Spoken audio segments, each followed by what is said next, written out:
तर मित्रांनो आपल्याला पहिल्यांदी बऱ्यापैकी हा आपला भुसा खाली टाकायचा आहे, म्हणजे आपला बेस तयार होतो चांगला. त्यासाठी आपण बऱ्यापैकी टाकूया खाली.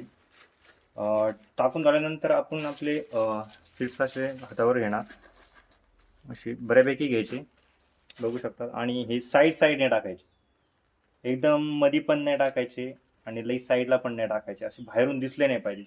टाकल्यानंतर डबल एक लेअर ही भुस्याची टाकायची. असंच प्रत्येक बॅगसाठी करायचं आहे. अशी एक लेअर करून घ्यायची. लेअर करून नंतर थोडंसं प्रेस करून घ्यायचं. असं प्रेस केल्यानंतर डबल आपले जे सीड्स आहेत त्या डबल टाकायच्या. अशा थोड्या जास्तच घ्यायच्या, कारण की या दिवसामध्ये मॉइश्चर कमी असल्यामुळं शक्यतो कमी उगतात, त्यामुळे थोडे जास्तच घ्या. असे टाकायचे सगळ्या साईडनी.